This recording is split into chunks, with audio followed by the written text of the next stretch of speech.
Good afternoon and welcome back to the Zig Zone, WBGU 88.1 FM, Falcon Media, and Falcon Media Sports Network show, taking you through everything going on in the world of Bowling Green Falcon athletics. As always, I'm your host, Holden Ruck, joined here today by three talented analysts from the Falcon Media Sports Network. First, I think he's basically always here at this point, Ben Korak. How we doing, Ben? I'm all right, Holden. How are you? Pretty good, pretty good. We got Henry Costco here. Henry, how's it going? I'm all right, Holden. How are you? Well, I'm pretty good. Thanks for asking. And last but certainly not least, Andrew Smith. How you doing, Andrew? Doing all right. Could be better. Really glad you didn't drive. We almost went 3 for 3, dude. That would have been funny. 3 would have been too far, though. That's the line. Comedy comes in threes, I guess. There's been a lot, very high and very low in the last week of Falcon Athletics. And so we're going to open with some of the high. On last week's show, we talked about the women's soccer team in a must-win situation traveling to Amherst for their last regular season game. Basically a win-and-in situation to get a berth to the MAC tournament. So, Henry Costco, take us through that game. Yeah, that was an interesting one. So after the 1-1 draw, which was last Sunday against Akron, they went into that game pretty much in a must-win situation, assuming Eastern was going to win over Central, which they didn't, but that doesn't matter. Anyway, it was a 3-1 victory for BG in that game in Amherst. It was pretty much a domination from the start. Emma Stransky scored in the 7th minute, and then own goal by UMass in the 46th, and then Lexi White with her goal in the 70th minute kind of put it away as a 3-0 victory.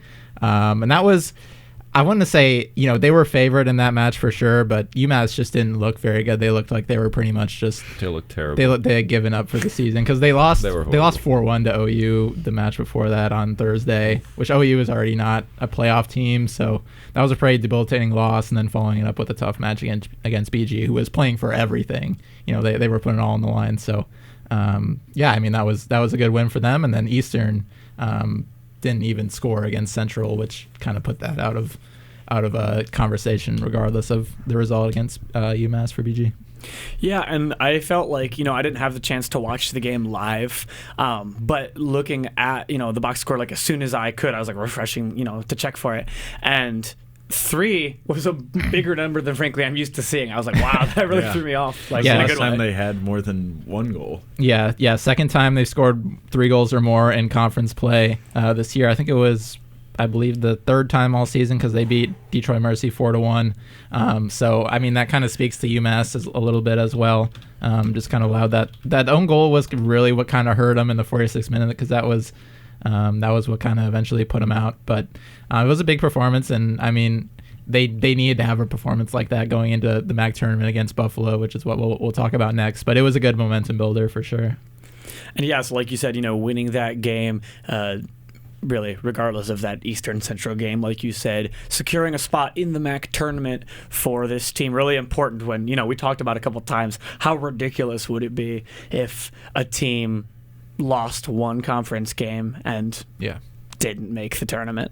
They made it as the number 6 seed heading into Saturday for a 1 p.m. kickoff against Buffalo. And what happened there? Yeah, that was a fun game. Historic Crew Stadium, the first time they played at a neutral site for the MAC tournament. What's so funny there? I think Ben has a different definition on fun than you might. You don't think it was fun in the fact that they won. It was fun to watch the overtime. It was fun to watch, sure. I think. But 2 shots on goal and 1 goal isn't exactly. Yeah. Well, it's the 2 best defenses in the conference. What do you expect? And it was kind of a story of 2 different matches. Buffalo really dominated the first half in terms of possession, 3 shots on goal for them, or 3 shots in general. Sorry, not shots on goal. And then 2 corners that really didn't amount to much. But it was it was a slow first half. Yeah, it was a slow first half. I was able to watch pretty much start to finish, even with the overtimes before the volleyball game started, and we'll talk about what they did later. But it was just such a game of like neither team could work the ball very far upfield. No, before the back line would just ruin the entire an immovable object versus an immovable object. It was just like bad. I thought you were going to say unstoppable force, and I was like, no. Well. Yeah. Right. Stoppable force versus immovable object. No, but it was a blast to watch, especially in overtime when there was like a little bit more offense, and I think there was definitely more chances in the second overtime for sure. The overtime was a lot better, I think, just simply because it looked like the passing was a lot crisper for BG. They were actually handling passes better and not giving up. They gave up the ball a lot, I felt, or especially in the first half, where it just felt like they just had opportunities and just wasted them. Yeah, that is kind of what it felt like. And Bowling Green really kind of took control in the second half. That was when things really kind of started to switch, because Buffalo dominated possession for a lot of the first, and then pretty much throughout the entire second half in both of the overtimes, Bowling Green was the team that was challenging pretty consistently. And I mean, I think both teams were getting ready for penalty kicks. I don't think I really expected anyone to score, especially going into the two overtimes, because both teams just looked tired. I mean, multiple players said after the game that they were gassed going into that second overtime, especially. But Isabella Mazzaferro found that goal in the 106th minute that got him to the semifinal, first semifinal for head coach Chris Fox. And I mean, it was an interesting match for sure. It was weird too that like a lot of times in a lot of sports you feel like there's build up before, like you can feel that a goal is coming eventually. It didn't really feel like that at all. It's just like a couple of nice, defensive breakdown, but also a couple of nice passes. Kind of got that goal all of a sudden. Yeah. It felt like that buildup was in the second half, and then I mean we're just so used. I don't want to say we're used to draws, but we're just so used to draws at this point. I don't think that's a crazy thing to say. There was no surprise at all that it was 0-0. And I mean the overtime I think was probably definitely benefited Bowling Green because they had the momentum going into it. Yeah, exactly. And I thought they played pretty well throughout the entire second half. I mean this is a statement win for Chris Fox just in general, establishing his his program in the MAC. Sean Burke is pretty much the consistent coach that's been around in the MAC. I believe he's made the conference tournament. I think it's 7 out of the last 8 years. He's won 2 MAC championships in that span. So he's kind of the guy who's been around for the longest, and he's had some fantastic teams, including this one this year is the big 3 that they've had: Lexi Thompson, the goalkeeper, and then Jasmine Gerber and Frederick St. John, who are both grad students who are going to be gone after this year. Signing them home early was a big statement. Yeah, and no surprise the margin by that score, but I think what you're already saying is spot on. I think looking ahead to this season, that we felt the expectation should be, okay, you made a MAC tourney in year 1, you got to go win a game. Right. I mean, we're going to talk in a minute about their upcoming matchup against Miami, but already like to take this season as many ties as you have, and if you miss this berth, if you lose to UMass and Eastern gets it done, whatever, I mean, you can't look at it as anything but a failure. You look at, hey, they can't close. I mean, that would kind of be the narrative, I think, pervasively around this team. But got it done when it mattered. The 3-1 win and now the 1-0 win in the tournament game against, like you said, very consistent MAC power. I think huge statement for Chris Fox. One of the biggest statements that I think any coach has made this fall. Yeah, for sure. I mean, the team was prepared going into that match, and I think there were a lot of reasons for them to go in and maybe not necessarily put their full effort. Obviously, it's MAC tournament, but there was a lot of adversity that they faced in those last few weeks with all the injuries that they went through, with Captain Taylor Green being injured. Ella Kane was out for a pretty long time. Isabel Mazzaferro was questionable going into that final match after she got injured against Akron. So there are a lot of things that didn't really get handed this team's way, especially in terms of scheduling, with that tough final 3-week stretch that they had, going to NIU, going to Buffalo, going to UMass, back-to-back weeks, and then having to travel down to Columbus. It was one of those things where they were at a disadvantage, but they made up for it. Ella Kane is a player that I haven't said the name of so far, but she was had a big impact on the match against Buffalo, just because she was informed that she was going to play about 10 minutes before they left on the bus. Coach Fox didn't really even know that she was going to play, and she was coming off of an injury. She was on a heavy 8 minutes restriction. I think she was supposed to play probably around 15-ish minutes. She ended up playing 35. And after the match, I know Brandon Lowe, who was called that game against Buffalo, did a great job, as usual, our former sports director here at FMSM. But he asked her, just how are you feeling, after that match, just because of, just coming back from injury. And she said, yeah, I did a little bit of jogging before, but I hadn't really conditioned in, a couple weeks. So, she was pretty tired after the match, but Not a lot of conditioning, just coming fresh off of an injury. She played extremely well. Yeah, I mean, and now you're looking at that, I think at one time you may have looked at this like, okay, they're in the tournament, but we know they're going to play in close games. Now you're looking at, there's 4 teams left. There's a real shot at this. And Bowling Green, the only of the 4 teams who have played so far to score a goal. Yeah, that's a crazy stat. Yeah, Ball State and Kent State go into that penalty kick shootout. Yeah. I mean...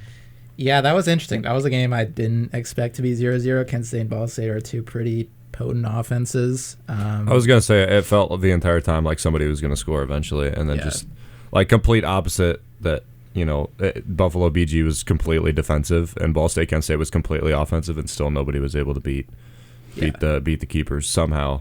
I mean, I thought it was a more entertaining game, and to go to penalty kicks, I think penalty kicks are very entertaining, although, it's always nice to see a straight-up goal, but I just thought it shouldn't have been that the BG Buffalo game got the goal. Yeah, it was 14 combined shots between both teams in BG Buffalo, and then it was 28 combined between Kent State and Ball State, so that speaks to your point there. Yeah. And, looking back on the Falcons' schedule from the year, first back-to-back wins for the team since September 7th and September 14th when they beat Duquesne 1-0 and Kent in their conference opener 2-1. And 2 overtimes to do it. I think there is something to be said for playing in a lot of overtime games. Like, at least more BG especially knows how to handle themselves in an overtime better than Buffalo does.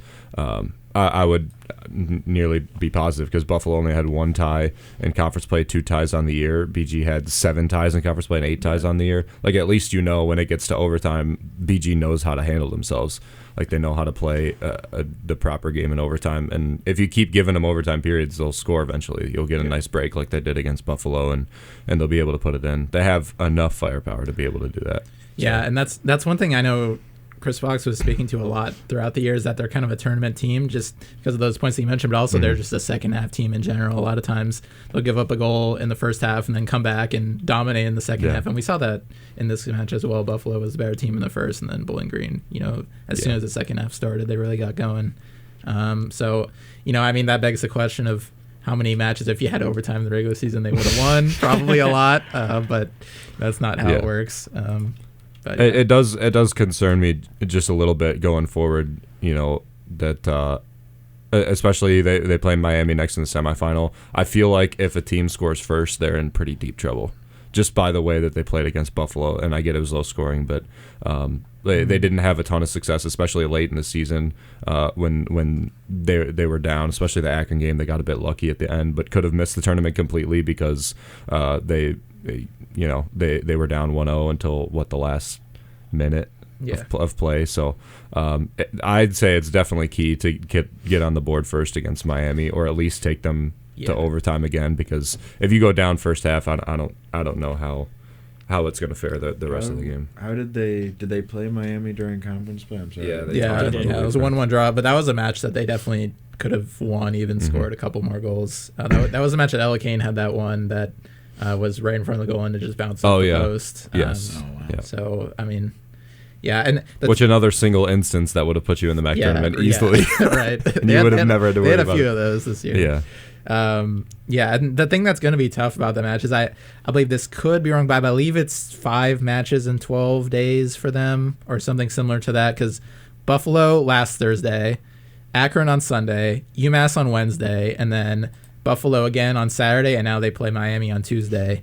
And Miami had a whole week off in between, their Wednesday match to end the regular season, and then the match that they'll play on Tuesday. And again, BG played 2 overtimes.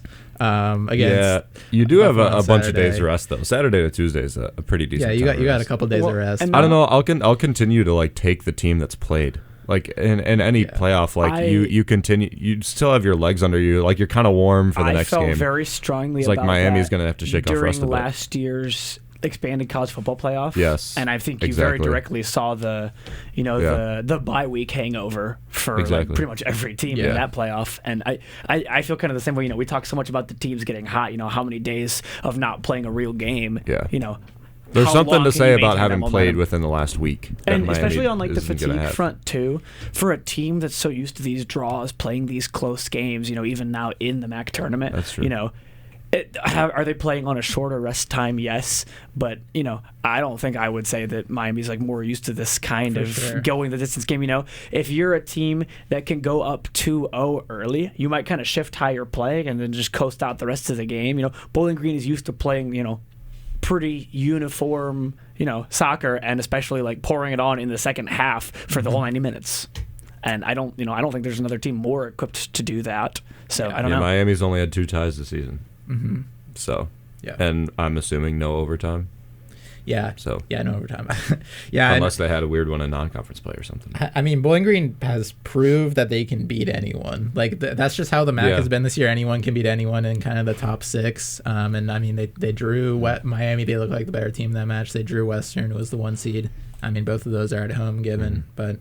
I think that's just how it's going to go, especially for the Ball State Western game is going to be the same way, where anyone can win that match. So, yeah, it would be electric to see them win the MAC championship on 3 straight overtimes. That would be so cool, dude. That would be 3 straight 0-0 ties with 3 straight overtime goals. That would be the perfect way for this team to end it off after 10-2-8 regular season, the only way and then 3 more draws in regular season or in 90 minutes. That's the only way to do it. Yeah. And I know one discussion I want to have with you guys is just about the historic Crew Stadium and kind of how that, because I know this is kind of an odd subject, but just the stadium was empty in that match. It was I mean there was probably about 50 fans, and I would say about 45 of them were parents. I wonder if they'll list. And not that that's necessarily a bad thing, but I think it's a bad thing when you're playing at historic Crew Stadium, a stadium that holds thousands. Attendance was 413. Yeah, that seems a little bit high, honestly. I was thinking the same thing, but I'll trust that. Is that including media? Including the staff. Including media and staff. Media and security. And players. I mean, 4 players and coaching staff. Do the bus drivers count? That's 415 right there. Yeah, but I mean that's the thing where it might not be very much different if you're playing in Buffalo because they play at their football stadium. But it would be a tournament game, so I would think some students would show up.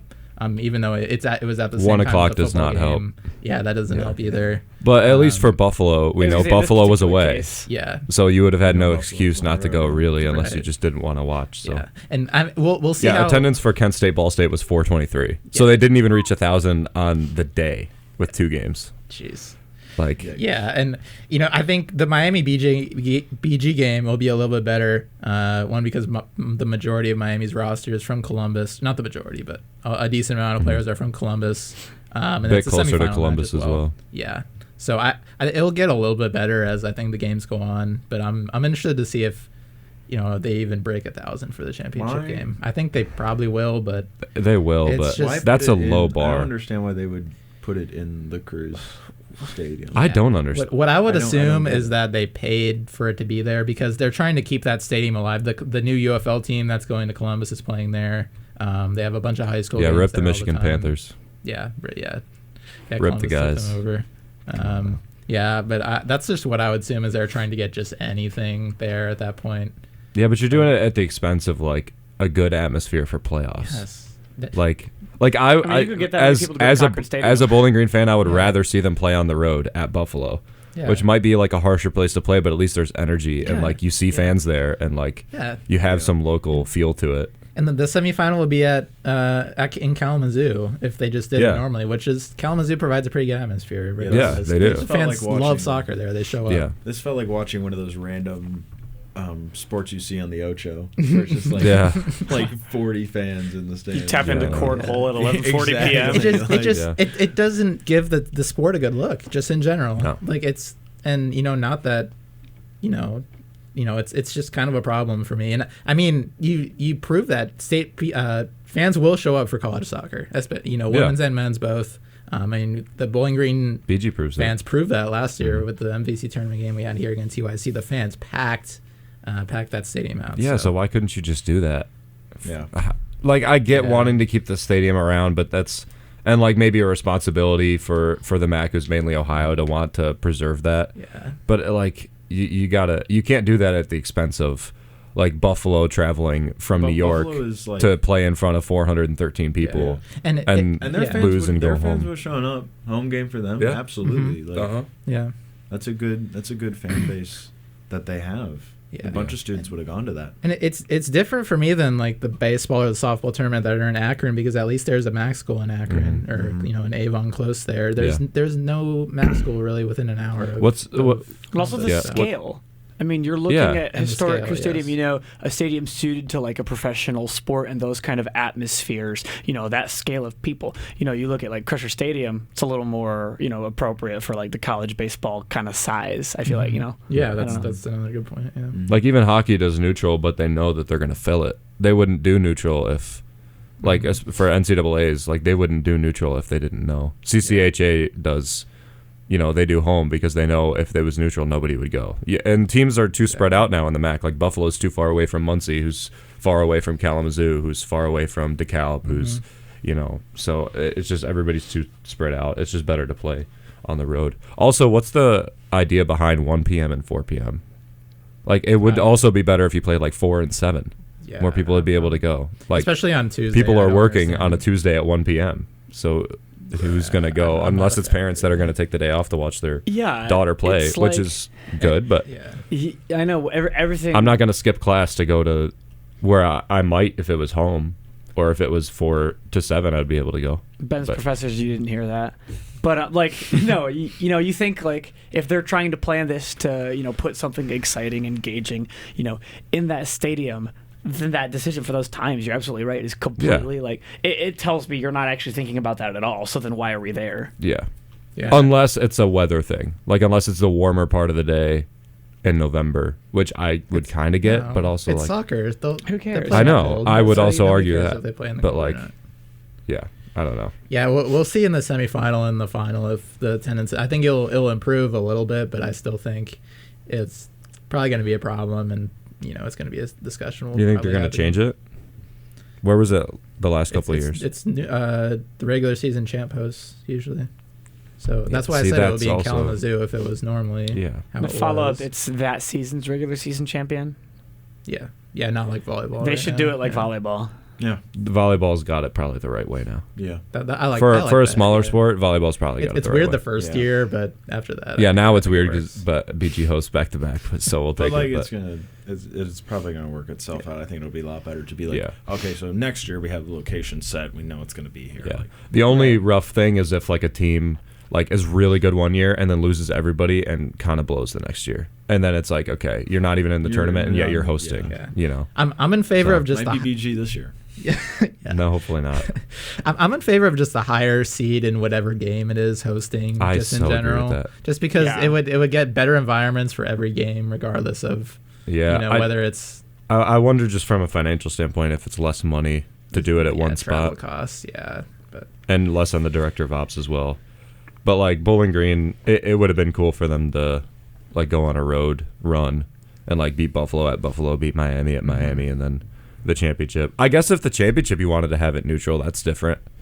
If you play home, and then or like the home side of the high seed, and then have the championship in the neutral side, because at least then people would travel for a MAC championship. Time too. It's like, hey, this one big game's happening here. It's you not, put it at hey, there's 6 a couple of games at 1:00 and 4:00 on Tuesday afternoon. Yeah, exactly. If you just want to have the final at the Crew Stadium, and if it ends up, Western BG Saturday night prime time at Crew Stadium, that would be awesome. That would be awesome. Yeah. Oh yeah. But 1:00 on a Tuesday. The championship's already at 7:30. So like you could have played just these 4 games before the championship at the home of the higher seed, and we wouldn't even be talking about this. Yeah. So like I don't know, man. I do want to, before we move on, I want to talk a little bit about the Miami matchup coming up. But before we do, I want to listen to Chris Fox post game after their 1-0 win over Buffalo. So here is that. So, Coach, thoughts on the game today? Yeah, I mean, 2 very evenly matched teams. Like, we obviously went to 0-0 at their place like a week ago. We knew it was going to be difficult to score against them. It was going to be difficult for them to score against us. Like, we expected a tight match, and that's exactly what it was. And, I said to the girls at the interval when we went into extra time that it's going to be a mistake or a moment of brilliance that wins you the game, because it didn't look like there were any goals coming, right? So, and that's exactly what happened. A moment of, firstly, tenacity from Ellie Poole in the corner. corner, and then just a moment of brilliance from Ella Kane to create separation, dribble, and then have the presence and the composure to be able to find Bella with an unbelievable finish to beat the best goalkeeper in the league. So delighted with the result, incredibly proud of the group. But we're not done yet. You know, once, I guess, obviously with no overtime in the regular season anymore, I mean, you've had a lot of close games, but you haven't had that moment where you have a couple minutes between, before overtime, between the two overtimes. What kind of things do you tell the team in moments like that? Yeah, I think like when you get to those moments, right, when you go into extra time and the game's on the line, it just becomes a little bit more cagey. People are not wanting to make mistakes, so the quality kind of diminishes, and it's just about owning the individual moments and trying to make sure that you don't switch off, because one mental break and it can be a break in behind and a potential chance. And so, yeah, it's difficult to prepare for, especially when you don't do it, obviously, in the regular season, but I think the goals came through, did great, and owned the moment and won the game. Coach, just kind of talk about a little bit of that trust that you have with your team to make sure they got that goal. Yeah, I just think like they've got the quality. I think they've shown it all season long that they're capable, right? Like we got a great group. They're very good on the ball. I think you trust them because they show that they can do it, and it's difficult to score goals in our league. Teams are very good defensively, but we know like it's coming. We just have to keep knocking on the door. We have to keep doing the right things, and opportunities will always open up. I know, Coach, your team's been kind of banged up throughout the year. Yep. I know you kind of didn't really know what Kane's status was going to be coming into the tournament. I mean, she was out there a lot tonight, and she proved to be the difference maker. So obviously, great call on your part. But how do you sort of figure out what she can do in terms of allotment? How much you can put her out there and be comfortable with? Yeah, I mean, I found out that she was available 10 minutes before we came over on the bus. So that's when I found out. And so obviously delighted to have her. I told her before the game, though, that there's no pressure, right? Like, you haven't played in a couple of weeks. You're still not 100%. Just do your best, see what happens. And I think that's what you get from Ella Kane. I mean, she is an unpredictable player. She can dribble. She can go both ways. Incredibly fast. Maybe not as fast as she usually is with the injury. But yeah, I think obviously having her today, even in those like 5-10 minute spells, like it just strikes fear into opponents, right? No one wants to play against that. And then even Bella, like, I mean, she missed the last game against UMass, and she got banged up in the Akron game. So we didn't know if we were going to have her today either. So that's why she didn't start. And then she's warmed up well. She's come through the warm up well, and she was able to play. And there you go, 2 injured, banged up players have won us the game. Thank you, guys. Yeah, a lot of good stuff there from Coach Fox, especially touching on the way the play is changing when you're in those close games. But all the same, I think there's a lot of optimism for this team heading into this semifinal match. I mean, I think there's a really good chance that we could see this team in the championship game here. What do you expect to see? Tied Miami earlier this year, 1-1. What are you expecting out of this one? Well, I think Ben kind of hit on it pretty well when he talked about it earlier. Just saying this team's key is going to be, not allowing a goal in the first half, and just, Miami's going to come out fast, and that's going to be the thing that they're, going to try to do to counter BG. That's what a lot of teams have done all year. So the key is going to be just limiting them in the first, and then just playing your game in the second, doing what you usually can, and I think it's going to be a good match. It's going to be, two elite teams. I think the momentum, the thing that I was most worried about is the stamina, the fatigue of this team, but, the other side that you guys hit on, as well as the momentum that they have and that they've gotten from the win against Buffalo going into that match. So it's definitely going to be a pretty, exciting match. I'm excited.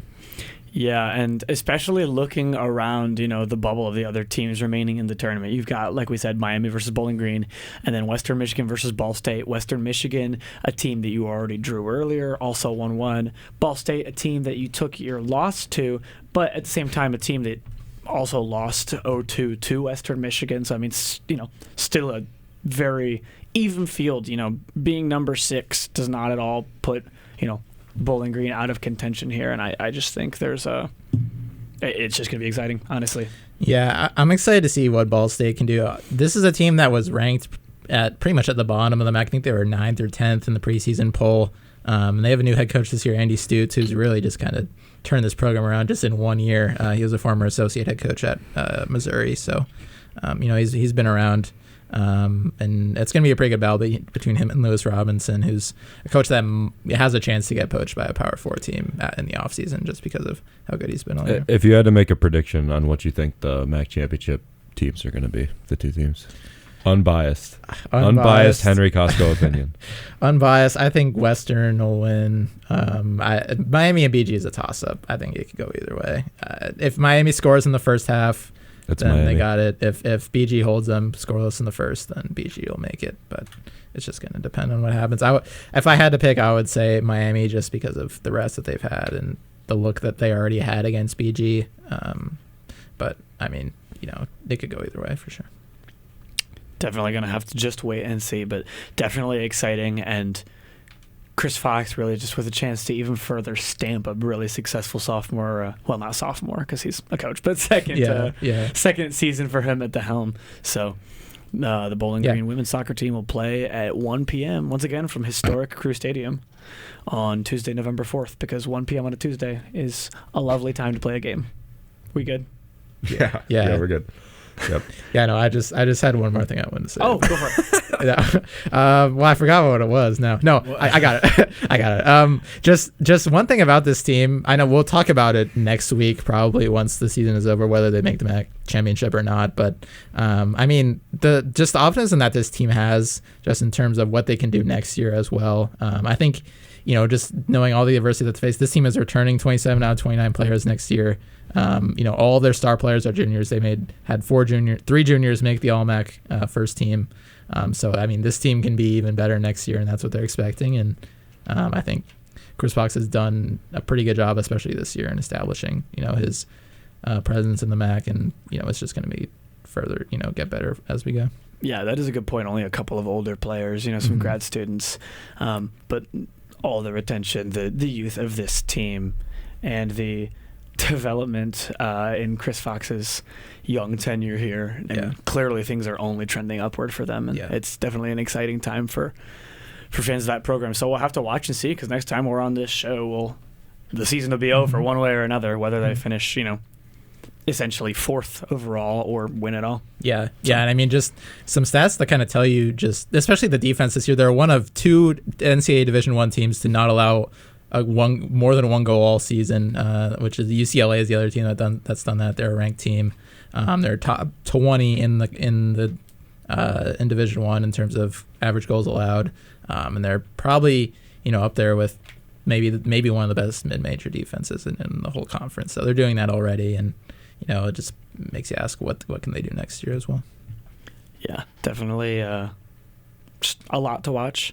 We'll have to watch first this week and go from there.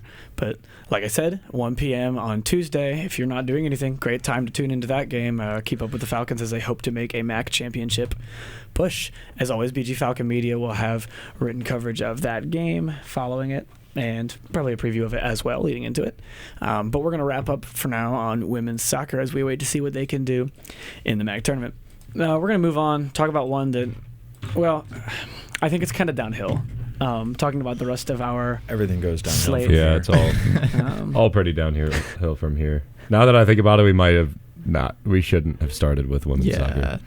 Well, it is fun to talk about women's soccer because they are fun to watch in a way. The team I think they deserve to be at the front of conversation. I mean, they're the only team that won this weekend out of all of the actual. Hockey took points. They didn't win, but they took points. Right. They also had overtime games. Yeah, men's soccer tied plural too. So. Games. And what did they do? Yeah. Anyways, we don't talk we'll about get to that later.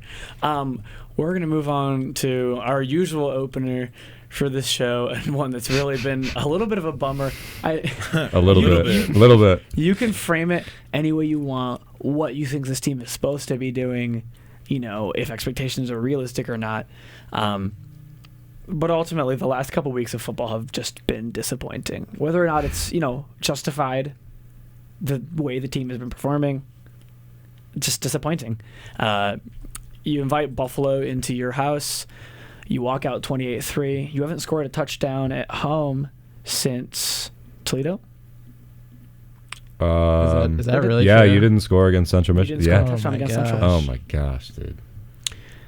Especially after blowing. Jackson Cleather, hometown hero, I guess. What the heck? He's the whole offense. Yeah, 3 field goals in 2 games at home. I think there's a That's strong brutal. conversation, unfortunately, for him being like one of the best players. Not that there are other players that aren't bad, but they just can't put it together as a collective.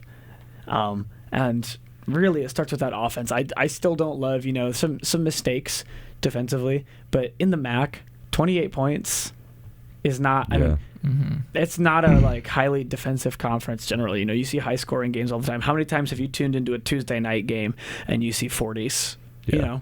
I mean, I've had reservations about the secondary and the pass defense of Bowling Green, but yesterday it was Nick McMillan, I believe was his name. Where's the reception? Yeah, Nick McMillan had 8 receptions for 105 yards. He had 5 catches in the first 3 drives and was cooking Jalen McLennan, who's your defensive back captain and one of the better defensive players on your team. And McMillan was just running right through him. Their quarterback Roberson was also throwing some pretty good balls.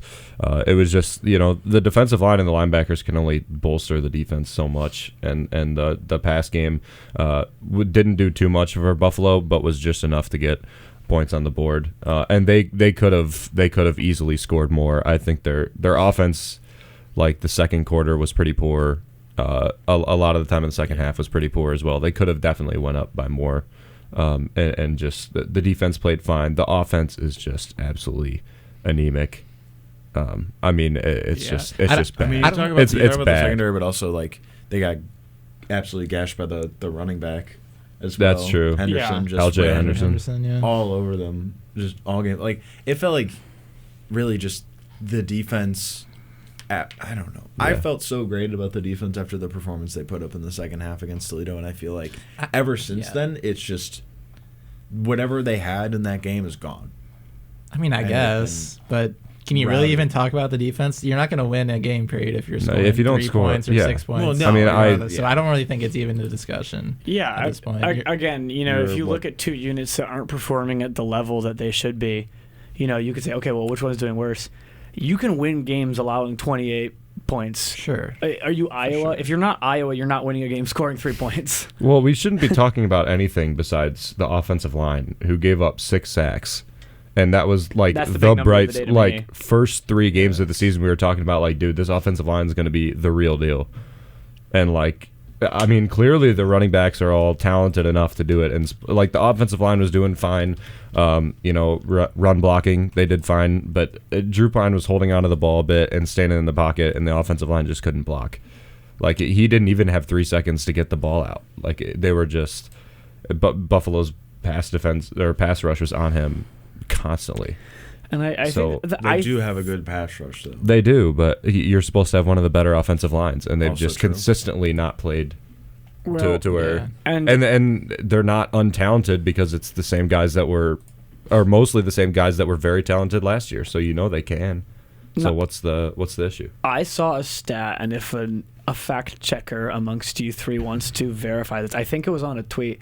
Tunde started at center, right?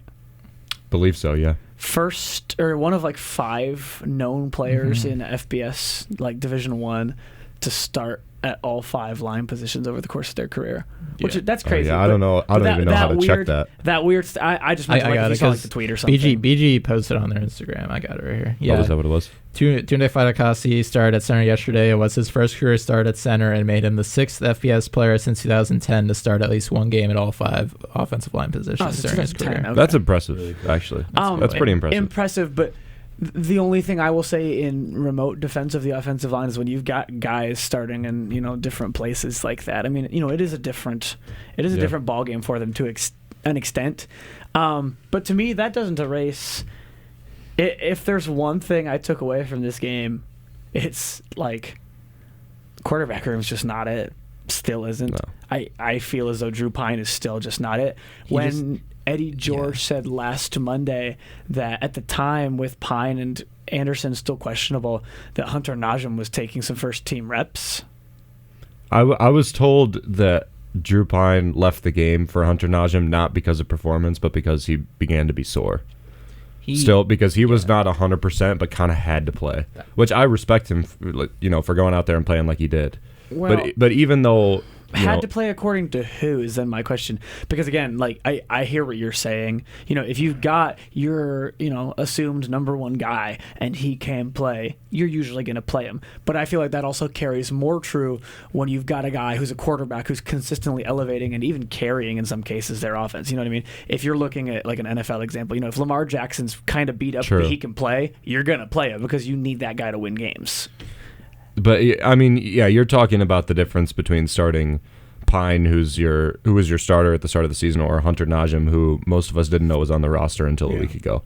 So I think that choice is very easy. If Pine's even close to healthy, you start Drew Pine. Yeah. It's just I was going to say that Hunter Najim attempted 4 less passes in far less time played and had almost the same amount of yards and a longer pass than Drew Pine did. I don't think he really. But looked that also bad. is probably because of the defense that he was. And playing they're throwing probably more often later in the game, but Drew Pine had an even amount of time to be able to throw the ball deep, and even down 21-3, I think it was, or 21-0 at one point, you still weren't throwing the ball down the field consistently. Yeah, that was the main takeaway that I had, was that Pine just did not look healthy and even remotely comfortable in the pocket whatsoever. I think that could probably contribute a little bit to the sack. What was his injury officially? Do we know? Do we know what he hurt? I don't know what it was. Because he wouldn't leave the pocket. Well, yeah, he granted, he didn't. The defensive line was on him all the time. It was an ankle injury against Kent State. Okay, so maybe he's missed previous games with a leg injury. So maybe his mobility was hurt a bit. Yeah, that's. His mobility was never good to begin with. No. I think we probably. I guess he might be better next week, but I mean it's just a tough situation in general for sure. This is Lucian being out. Baron May looked good against Kent State, and then he gets injured out for the year. It just kind of seems like things aren't really going your way on that front, but at the same time, it's still not really acceptable at the same time. Yeah, I mean, it sucks for them that, that's the situation you're dealing with, is your banged up starter or a fourth string guy. Mm-hmm. But I mean, at the end of the day, there's so many other pieces to the puzzle that just aren't making it happen. I mean, Drew Pine is not the best college quarterback any of us have watched. Worse college quarterbacks can succeed when the line plays at a high level. For sure. Yeah.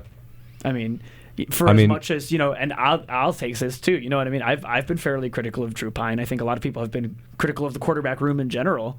The play hasn't been great. Yeah. But I mean, the blame is kind of across. I think at one point the board. I think at one point I was keeping track during the show yesterday. I think he had like 2 less sacks than total pass attempts. Like it was like some wild number where he was getting like sacked more than he could even get the ball out. Wow. Which is like, that's bad. Which was mainly earlier in the game, and that kind of settled in. But like first half, and your offensive line's getting decimated like they did, and Pine can't even get the ball out when you've struggled to be able to throw the ball already. Yeah. Like that's just not a recipe for success. Yeah, I mean, if you look, 11 total completions between the quarterbacks. 6 sacks allowed. 100 yards total passing. And a game that you were down 21-0 after half. You're giving up more than 1 sack. And you had the ball after half. Giving up more than 1 sack for every completion. I mean, that's just... Against Buffalo. Yeah, I mean... Buffalo leads the MAC in sacks, but, I mean... Yeah, I mean, I don't think Buffalo's a bad MAC team. But you still should never be giving that up. And they're not a bad MAC team. They've also been playing very well recently. Yeah. Well, I mean, they are starting at the right time. They're currently... No, they haven't played anybody good. They almost lost to UMass 3 games ago. They beat Kent State by 2, UMass only by a touchdown, Eastern by 1. They lost to Akron. They have quite literally played nobody. Winning games. They lost to Akron, so not really. Week, bro. I mean, I get what you're saying that they're winning, but they have literally played nobody. And now they play like Miami, Ohio, and they play like 2 of the top. They're going to lose. They're probably going to lose 2 of their next 3. Realistically. 2 of their next 3. And that even if they lose 1, that's going to take them out of the MAC championship. So because 1's going to be that margin again. I mean, Ohio and Western both only have 1 loss. Yeah, that loss to Miami Akron doesn't have 1 yet, so Miami can afford to lose to them potentially anyway. Remember when we said we had an easy schedule after the what was it? Well, I think now. I mean, based on how they played against Toledo, We did have an easy schedule because even- Buffalo's the only game to worry Even about. if you take but- away that Toledo game, the rest of the schedule after Toledo is worse teams than before with Toledo and Ohio. That's still true. The fall off of Bowling Green's, especially the offense, that's a different story, obviously. But that doesn't. The fact that the team is struggling more in this easier part of the schedule doesn't mean this part of the schedule wasn't easier. Just means there was a really big drop off. I don't think they're not really gonna. I meant more so we were supposed to be winning these games. Well, right. Oh yeah, and yeah, losing for to sure. Toledo. I mean, this is the year where that we talked about it, but this is the year where you could do it because you don't play Western, you don't play Miami. So are you going to get another year with the schedule this season? And you play Ohio and Toledo early, which is so beneficial because they're the best two teams that Toledo you play. doesn't really seem like they're that great this year. Also, OU's probably going to be up there. They're up there right now, but they lost to Ball State as well. And you still didn't play a horrible game against them. Like Yeah. that felt like a game that could have been much tighter than it was. Yeah. So, still, it's like 4 weeks ago we were talking about how there was a path to 8 wins, and now we're And a talking MAC about berth. like a high probability that you miss a bowl game. Yeah. That going to Eastern, that's going to be tough for them. You Yeah. know, Eastern's not that great of a team, but Point, yeah. I mean, I'm not Akron that beat confident Buffalo, about it. Yeah. and you lost to Buffalo by 3 scores. And and UMass almost beat Buffalo. What if we lose out at this point? They could. I don't think that's. Realistically, I don't think that's going to happen, but I also don't think that's a ridiculous. You're also Probably 0 Drew Pine could just not get healthy. You're also and 0-4 away, and 2 of your last 3 games are on the road. brutal. Granted, 2 of those losses are Louisville and Cincy, but Who turns out are both ranked now. Yes, which is they kinda are crazy. actually very Although good Cincy's about to see a little drop off after getting decimated Did by they- Utah did they lose yesterday. to Did they? I didn't see that. They- managed to oh Oh come my out gosh, against those 45-14. They got smacked. Utah's the real around. deal, though. It was Utah's those, the real deal. It was those They hand-painted lost to BYU. helmets. That That's Utah sick. defense. Yeah, but But that's BYU, that's I the battle agree. of I Utah. think Utah Yeah. is good, but that's a separate I think conversation. well, you have to remember the BG beat Utes- Toledo. Like, the Utes that's versus not- BYU is also like it's a holy war. It's a big rivalry game. Like anything happened in a Yeah. rivalry. And the thing is, power scaling, this is never that accurate, Yeah, oh, it this never. team beat this team, so this team. Miami is currently below Notre Dame, and so that's a different Right. argument completely. But just because it came out today, I do remember that. Yeah. Also, Buffalo, Miami's under Notre Dame. yeah, they're like 18. Notre Dame's like 15 or something. I don't recall exactly. Notre Dame That's, is kinda crazy. Different Who argument. did Miami lose to Interesting. again? Love how we're transitioning into talking about all of college football. Oh no. Oh no. Buffalo, by the way, had their second Miami lost. in their season in sacks against Bowling Green. They had 7 against Troy on September 20th, and then Dude, their being next second, that their feels next so high. bad. I know, and then their next high is Bowling Green with 6. It was kind of They've weird. had 4 a couple of times, but they only had 4 against UMass. Kind of Who weird. passes a lot. Weird day for niche stats too. Not only the thing about Fatukasi, but first name. Oh my gosh. A Buffalo player whose name I'll find in a minute, Red Murdoch, set an NCAA record for forced fumbles in his career. Yeah, that kid is good. Forced fumble, and took that from University of Buffalo's own Khalil Mack, which I didn't know. I didn't know that either. Saw that this morning. I was like, wow, that's interesting. But regardless, weird day for niche stats, Regardless, Boys, it's worse than I thought. Miami's 18, Notre Dame's 10. They're both 6-2. Notre Dame lost to A&M too. I know. But anyway, let's go back to A&M, last mention, I'll make off base with Bowling Green legendary. Oh yeah, this will be the coordinator last Mike one, Elko. sure. Last one right now. But shout out Mike Elko. Last former one this Falcon. second. Yeah, shout out. Valid.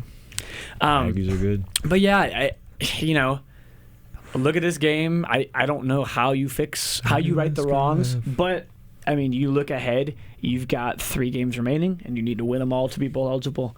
And none of them are gimmies. What do you guys think is going to happen? What do you expect to see? More losses. They'll lose to Eastern. I think they lose to Eastern and they win the last 2. And if they lose to Eastern, it doesn't matter what they do. Yeah. I think Can you if they imagine- lose to Eastern, they'll probably lose the last 2 because nobody will. Could you imagine Why if you lose play to hard? UMass? No. I mean, at this point, Are they yeah. still? They're still 0 for the season. That is going to be a chiller of a game in Amherst on November 25th. We're gonna be sweat watching Bowling Green versus UMass. We're gonna be like, please. Thanksgiving. Only win of the season cannot be against Bowling Green.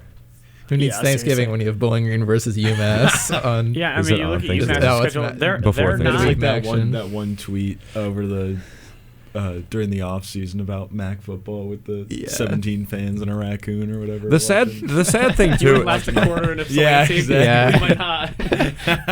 The sad thing too is that the schedule was so nice this year. It was. The football schedule was so beautiful. Like, you ended the season easy. You had a ton of Saturday games in a row. A lot of them at noon. We're not going to talk about that again. I'm drawing the line, but a lot of them at noon. You know, even going forward, you only have 1 or 2 midweek action, and they're at the end of the season against teams that, at the start of the season, you thought you could have had very good chances of beating. Now it's kind of up in the air, but I mean, just all the signs through the first 6 games pointed toward a top-tier season and the first season of a new coach. Yeah, I mean, look at who you dodged. You didn't have to play against Miami. You didn't have to play against Western. I mean, you know, yeah, I think they beat Western last year, but they're still a good team. They beat them last year, but, you know, yeah, Western, I mean, Western's better very this year. consistently competitive and having a better year this year. Yeah, I think it's got to just be frustrating, you know, especially for guys who, you know, some of the few guys who have been there, like, you know, hoping, okay, you know, we've got, you know, a promising new coach, you know, some, you know, incoming transfers that are really key contributors. I mean, Gideon Lampron continues to be a very bright spot on a otherwise, you know, sometimes struggling defensive unit. The running back room, a lot of new faces and still that's true. Wide receivers, a I lot think of promise. especially have to be. You do have some diamonds in the running back room, which I think one of them is probably going to transfer. But I think that's like almost Austin Dendy coming out of nowhere, McMillan is very good, Cam Petaway is very good. Yeah, I mean, you've got plenty of Kadarius guys. Roberts, he fumbled, but he's still pretty solid out of the backfield. I mean, if you bring back and can catch. You bring back 2-3 of those guys, and you're still looking pretty well for next year. But I don't know, just the ups and downs are very extreme, and more so than I kind of expected after, you know, a couple weeks ago when, you know, the record was a little more around the 500 bubble than it is now. But yeah, I think looking at the last 3, I think you probably lose to Eastern. Hopefully, I think the best thing for this team is if they can just end with a couple of wins, specifically that home win at Akron. Give, you know, the fans something. Get right at home at least to end the year. But I also think going into the offseason is going to be a really tough thing for some people. And, you know, some more doubt will cloud things if you lose that game to UMass. That's, to me, I don't care who's playing quarterback. If we suit up Andrew, no disrespect, don't go into UMass and lose. I don't know any. I mean, Ben Corrick's been saying all year that give him a helmet. Yeah, give me a helmet. Give me a call. Give me a Give call. him the call. My phone's open. Mm-hmm. But right now, Also, not to scare anybody, yeah. Eastern Michigan does have the number 1 passer in the Mid-American Conference currently with Noah Kim. It was a transfer, I believe, from Coastal Carolina and Michigan State, and is kind of a very good quarterback. And you struggled against the number 3 quarterback in Taquan Roberson this week. Uh-oh. So secondary is probably going to need to get some big reps this week because you're going to have another passing game. He's the only one with 2,000 plus passing yards. The problem is the secondary doesn't have. I mean, who are they Depth. practicing against? That's true. The wide receiver and the quarterbacks aren't exactly up to par. 4th string quarterback Drew Pont, are splitting time.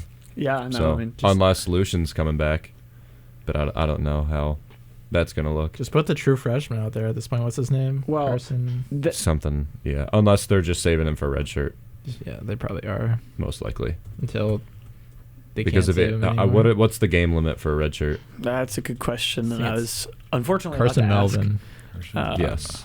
out of Westfield, Indiana. We're talking about our 5th quarterback of the year. 4 games per season. I mean, Hey, I don't know. This is just like being a Browns fan, just with different orange and brown team this time. Browns Just fans quarterback compares after quarterback after quarterback. Bowling Green to Browns. Yeah. Classic.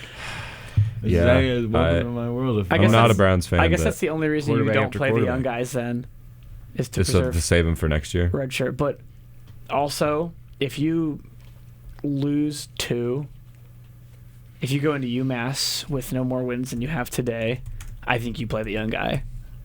that last game. I know you've got at least Hunter Najm. At least start him. Right, that's what I mean. Because I know he played in the Kent game. Melvin was a 3-star. I think they should start him next week, honestly. If Pine's just gonna Najm? I think they should start him. If Pine's gonna not get any healthier from this week to next week. I'm not gonna lie. If you think Najm's gonna be on the team next year, then you should start him. I agree. For sure. Because I don't think Pine should be. Well, on and the he's team young next enough. year. I don't really care about preserving a red shirt if you think he's a guy that's going to stick around. Najm? Yeah. Well, that's he's what I'm already saying. played. He only played in 2 games. Yeah, but he was already a redshirt Oh, freshman. was he already a Yeah. redshirt? Yeah. Oh, So okay. he's guaranteed to take a year of eligibility away this year. You might as well use him. okay. I didn't realize he had redshirt already. Okay, well in that case, And yeah. to be honest, at this point, I don't think you're gonna win any more games throwing checkdowns and. No, I mean, 10-yard passes. I think as a coach, you have to do whatever you think is the most effective thing to win the Eastern game. If you're down at the half, or it's not close, or if it is close but you lose that one, you start Najm the last 2 games, or another healthy quarterback who you expect to be here next year. Yeah. You know, I think. I mean, you look at, the average 4-year-ish turnaround, of like the college careers, and then they're gone. The transfer portal sometimes expediting that process. You got to look at the bigger picture, and for them to take steps forward, I mean, you got to figure out the quarterback thing. And what are you going to do? You're going to bring in another counter base like Drew Pine? ? Maybe you probably will in some capacity. Yeah. But can Yeah. you just rely on these, unknowns?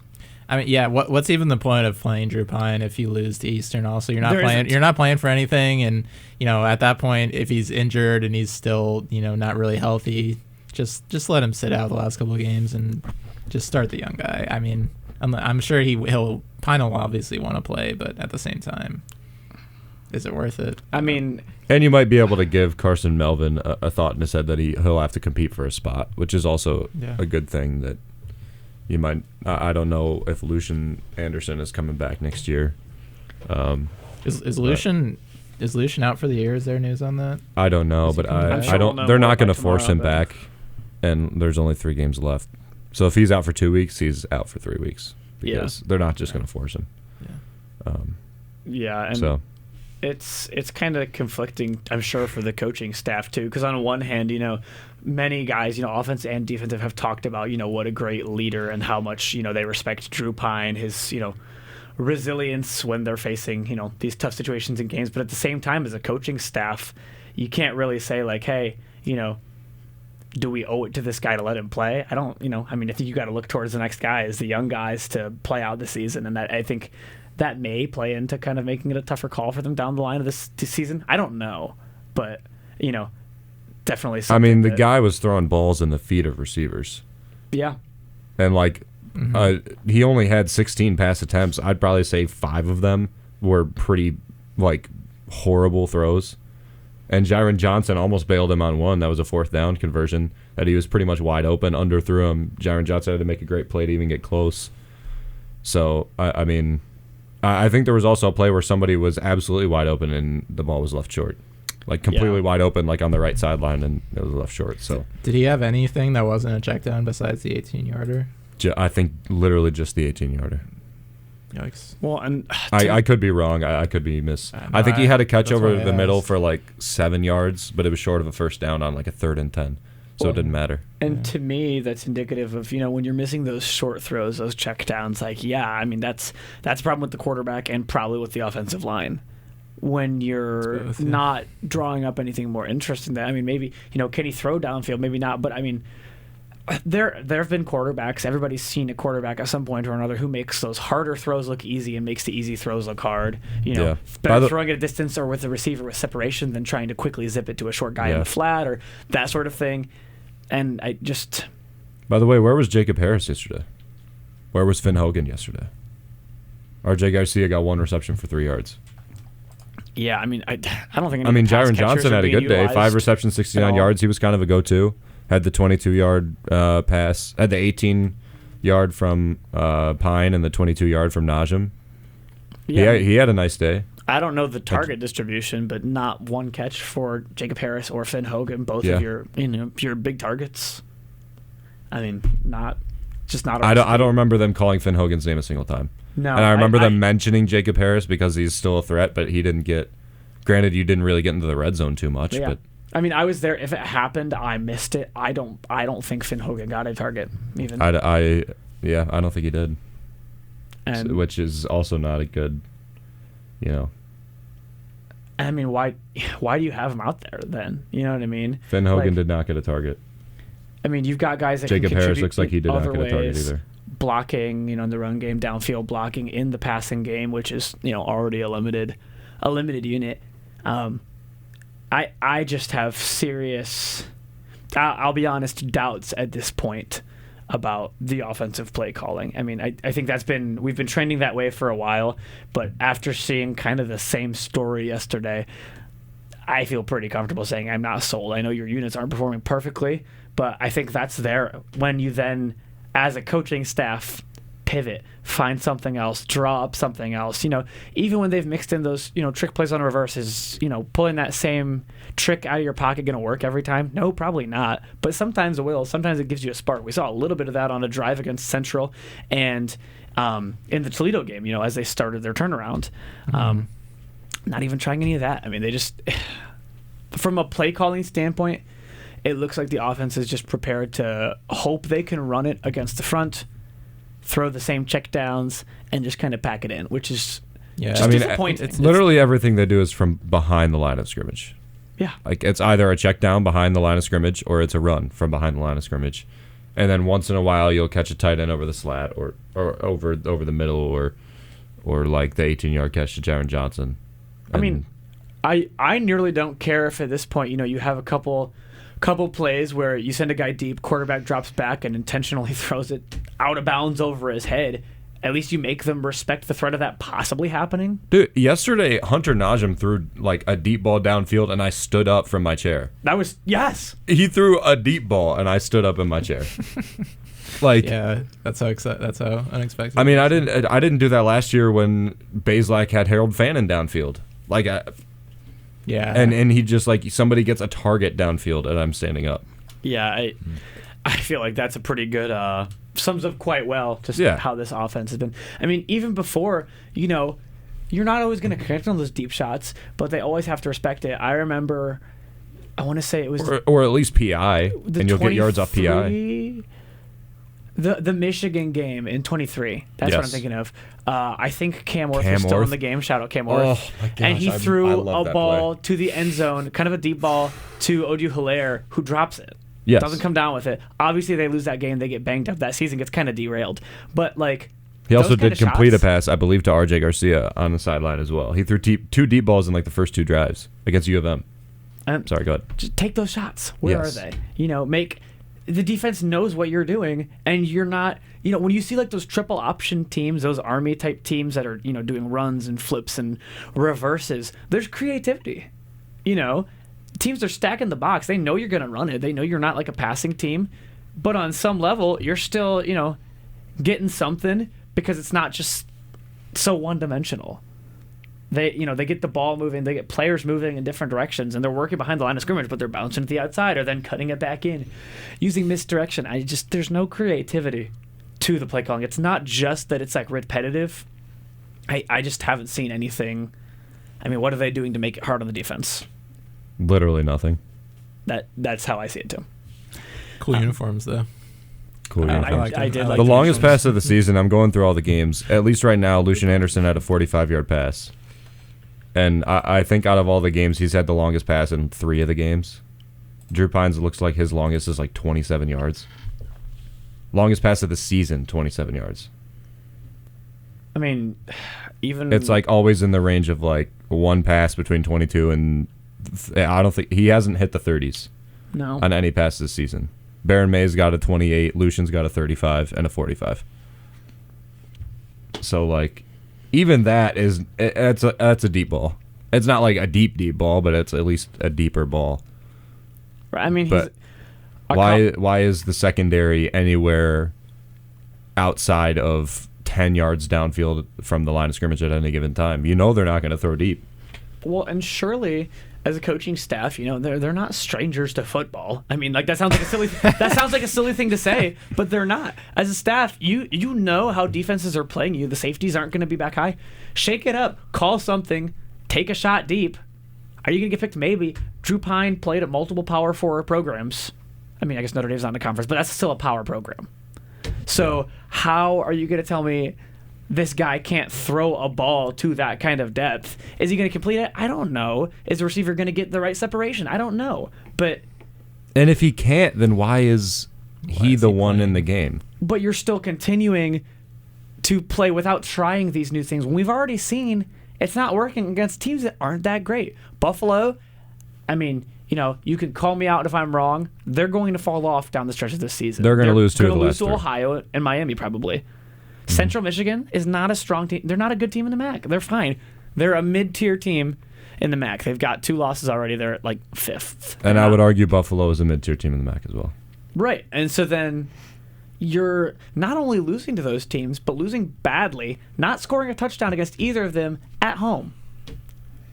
I mean, I don't know what else. I don't know that there's much else to say about it, but I think the strongest responsibility and I think the most pressure is on the offense and specifically the offensive coaching staff as a whole to right the ship a little bit. Because I think we've still seen things from the defense. They had 4 or 5 tackles for loss, an interception. They're on the field for an hour and a half. Right. Every time you go 3 and out, they're playing the majority of the game. Yes. Yeah. I mean, they're just going to be tired after a while. I mentioned, Jalen McClendon was getting cooked earlier in the game. He kind of locked it in as the game progressed, but even him was clearly getting tired. You can't be on the field that long and be able to cover for that. You just can't do it. Yeah, I mean, at this point, I'm just hoping they can at least score 20 against Eastern. That would 20. I mean, score a tud. Get in the end zone. If they score 10, I'll call it a step in the right direction. Is that crazy? maybe not 10. Maybe that's fair. I mean, it would be better. Well, I'm not saying it would be good. Is that not a step in the right direction? That is. Yeah. Was how many did they scored 21 against Kent, right? How many was that the least Kent gave up in all of MAC play this year? I'm looking at that right now. I think it was close.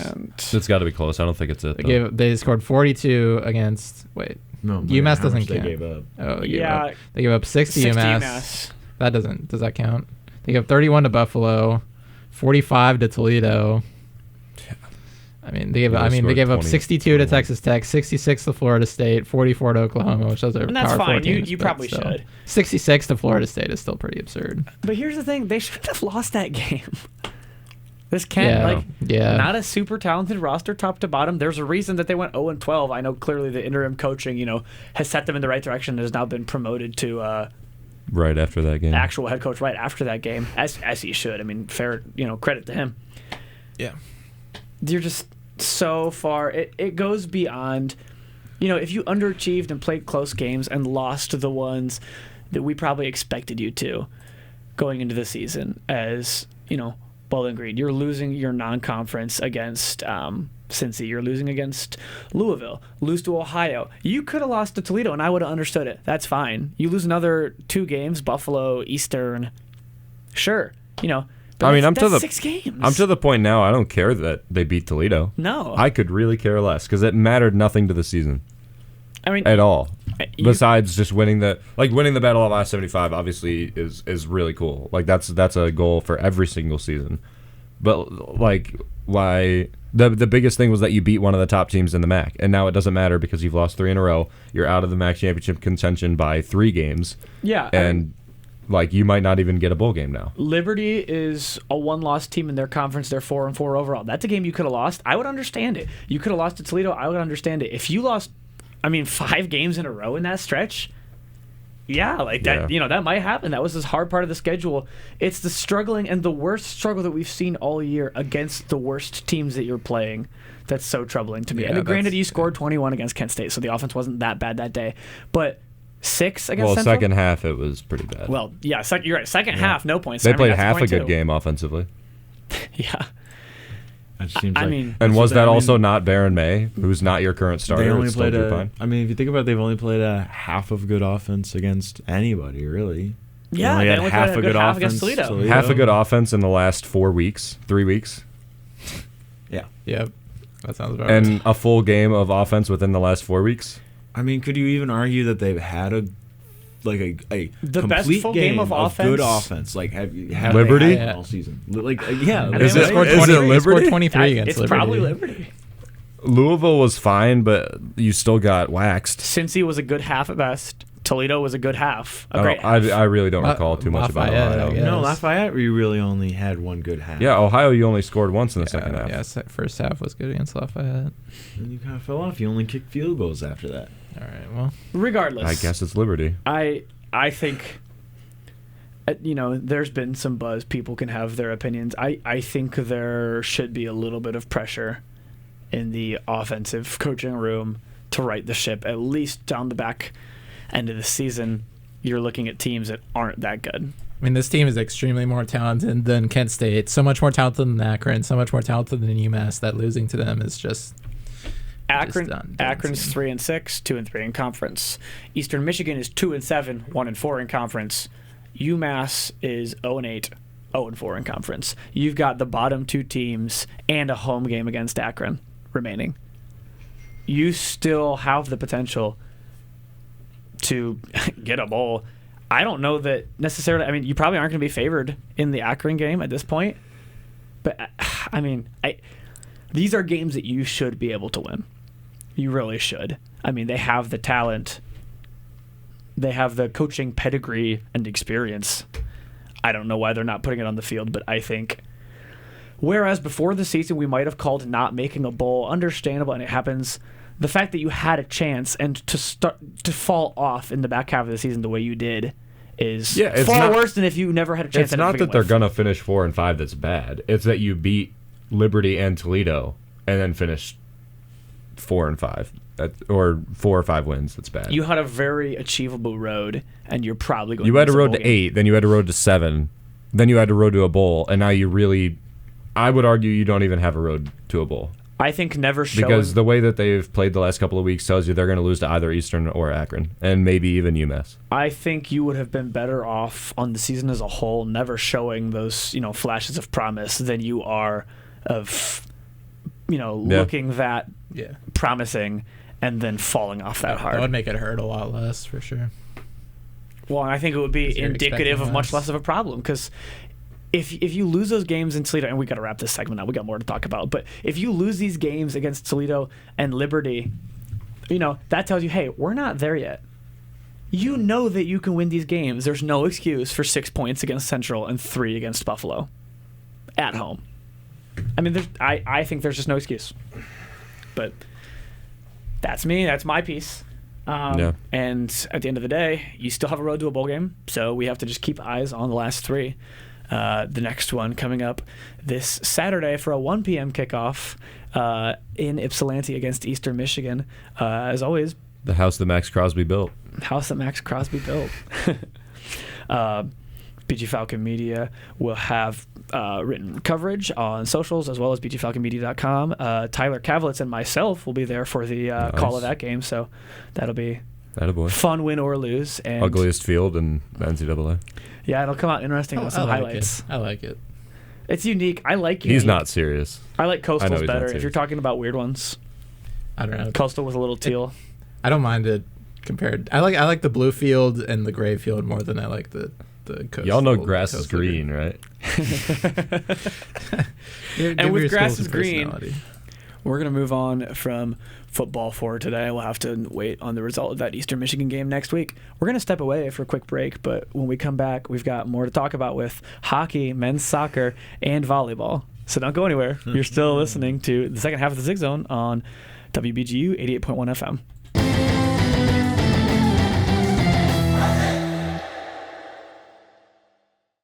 You are listening to Falcon Media Sports Network coverage on WBGU 88.1 FM in Bowling Green, Ohio.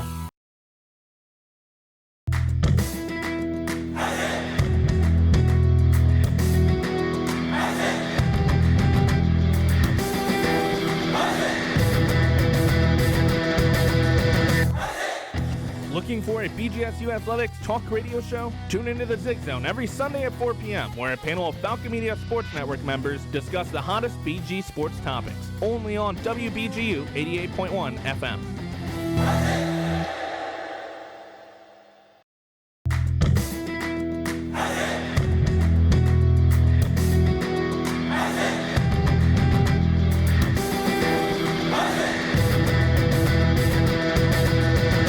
Ever heard of Falcon Media Sports Network's broadcasts on Falcon Radio or WBGU 88.1 FM but don't know where to listen? Well, set down the radio, pick up your phone, and go to bgfalconmedia.com and scroll to the bottom of the page to stream Falcon Radio and WBGU 88.1 FM for all broadcasts.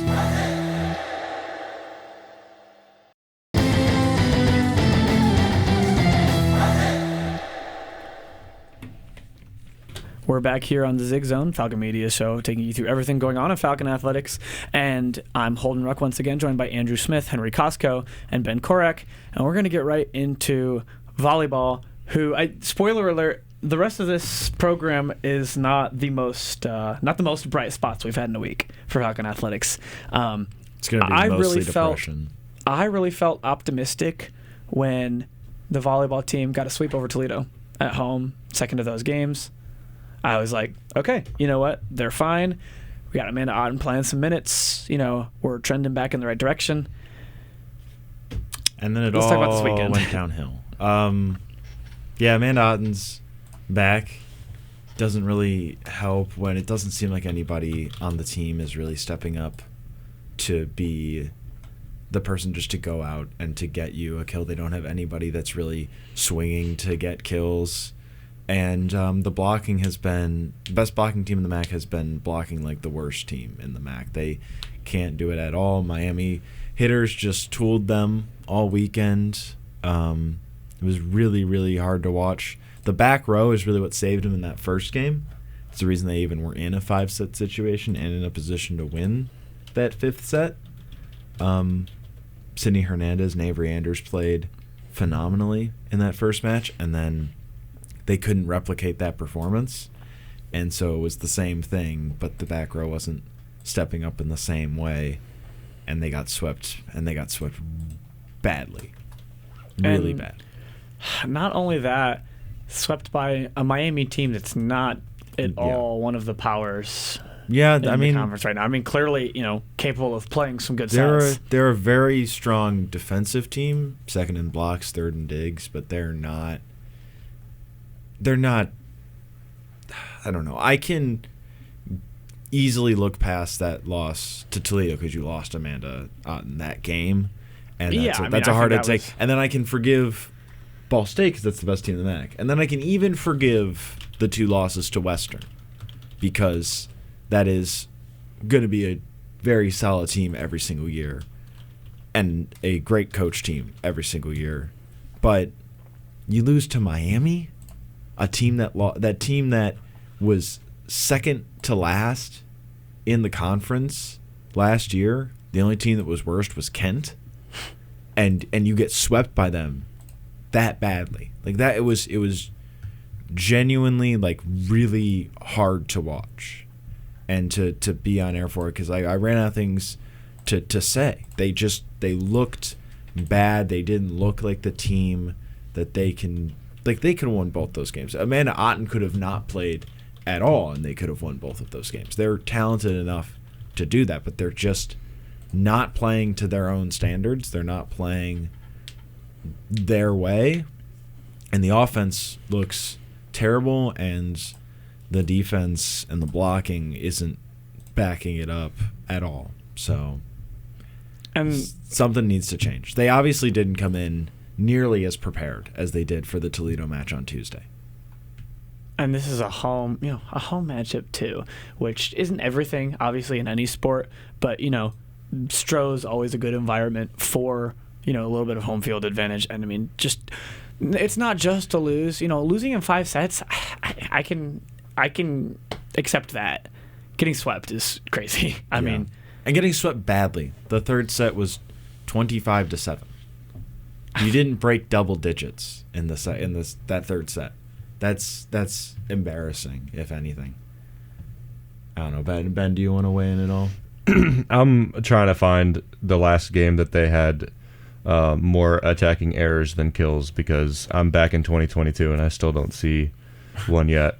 I didn't even check that. And then that's what they had in the second game against Miami. They had 24 kills and 27. That's insane. Attacking errors. So I don't think it's because of lack of effort by the coaching staff because they've switched things up. They've got people are still not playing bad offensively. They've switched things up. They've put different people in.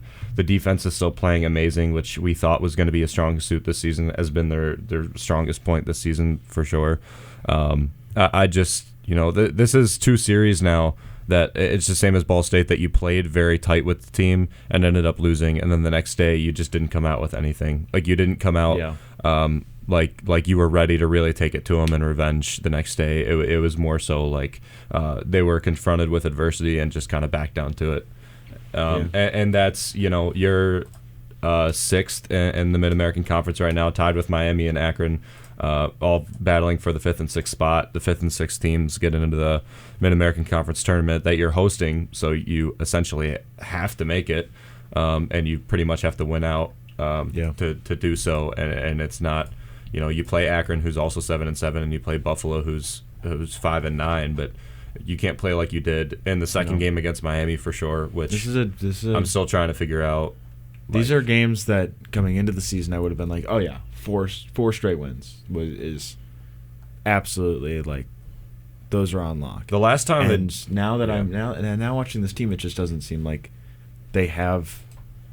I don't know. Akron, I think Akron will be tough. I'm not too worried about Buffalo. Maybe I should be, but Akron, I am worried. Akron is a good squad. I'm still not sold that there's any team in the Mid-American Conference that's better than Bowling Green, and that's the frustrating part, is that they're just not. They're not playing well. Like, they're not putting any of their good pieces together at a time, and it could be attributed to one of your leaders, Lauren Hovey, still not being on the floor. Like, she's got to lead from the bench, and maybe she'll come back and maybe she'll make a big impact to the game. But it's doubtful she'll come back by the end of the season. So that's what I'm saying. That, like, one of the hitters, somebody needs has to step up and be like, give me the ball. Yeah.